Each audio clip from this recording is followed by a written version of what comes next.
2013 August 20 രാവിലെ 7:20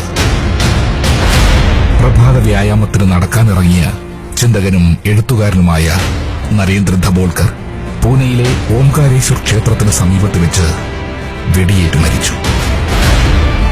2015 ഫെബ്രുവരി 16 രാവിലെ 9:25 ഭാര്യയോടൊപ്പം നടന്നുവരികയായിരുന്നു പ്രമുഖ ഇടതു ചിന്തകനും എഴുത്തുകാരനുമായ ഗോവിന്ദ് പൻസാരെ എന്ന വന്ധ്യവയോധികൻ. തുരുതുരെ വെടിയുണ്ടകളേറ്റ് വീണ പൻസാരെ നിഷ്ഠൂരമായി വധിക്കപ്പെട്ടു. 2015 ഓഗസ്റ്റ് 30 രാവിലെ 8:40 അറിയപ്പെടുന്ന പണ്ഡിതനും കേന്ദ്ര സാഹിത്യ അക്കാദമി അവാർഡ് ജേതാവും മുൻ വൈസ് ചാൻസലറുമായിരുന്ന എം കൽബുർഗിയുടെ കർണാടകയിലെ ധർവാദ് ജില്ലയിലെ വീട്ടിൽ അദ്ദേഹത്തിന്റെ വിദ്യാർത്ഥികളെന്ന വ്യാജേന കയറിയ രണ്ടുപേർ തലയിലും നെഞ്ചിലും വെടിവെച്ച് കൽബുർഗിയെ കൊലപ്പെടുത്തി. 3 ഇടങ്ങളിൽ 3 സമയങ്ങളിൽ നടന്ന ഈ കൊലപാതകങ്ങൾക്ക് ഒരു പൊതു സ്വഭാവമുണ്ടായിരുന്നു. വധിക്കപ്പെട്ട 3 പേരും എഴുത്തുകാരും ചിന്തകരും. വധിച്ചത് ഫാസിസത്തിന്റെ വക്താക്കളായ അക്രമികൾ. അതെ, ഭാരത ഫാസിസ്റ്റുകൾ അക്ഷരങ്ങളെയും സൃഷ്ടികർത്താക്കളെയും പിന്തുടരാൻ ആരംഭിച്ചിരിക്കുന്നു. എഴുത്തുകാരെയും സൃഷ്ടികർത്താക്കളെയും തേടിപ്പിടിച്ച് അവസാനിപ്പിക്കുവാൻ ഒരുങ്ങിയിരിക്കുന്നു.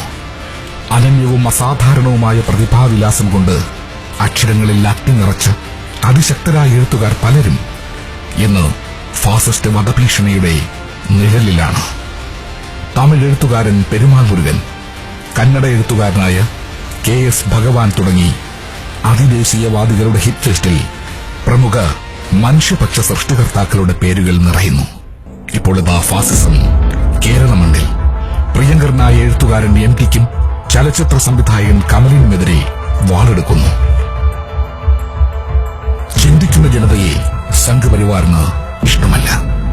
ചിന്തിക്കുന്ന ജനത സംഘപരിവാറിനെതിരാവും എന്നവർ ഭയപ്പെടുന്നു. അതിനാൽ ചിന്തിക്കുന്നവരെയും ചിന്തിക്കാൻ പ്രേരിപ്പിക്കുന്നവരെയും അടിച്ചമർത്താൻ അവരാഗ്രഹിക്കുന്നു, ഇല്ലാതാക്കാനും. ഇത് നാം അനുവദിച്ചുകൂടാ. അക്ഷരങ്ങളെയും സൃഷ്ടികളെയും സ്നേഹിക്കുന്ന മലയാള മനസ്സ് ആവിഷ്കാരത്തിനെതിരെയുള്ള ഫാസിസത്തെ ചെറുക്കുവാൻ ഒരുമിക്കുക. പ്രതിരോധത്തിന്റെ മതിലാവുക. തീനാളങ്ങൾ, ഇടിനാദങ്ങൾ, പുതിയൊരു നാടിൻ സ്വപ്നങ്ങൾ. DYFI 10ാമത് അഖിലേന്ത്യാ സമ്മേളനം ഫെബ്രുവരി 1 മുതൽ 5 വരെ എറണാകുളത്ത്.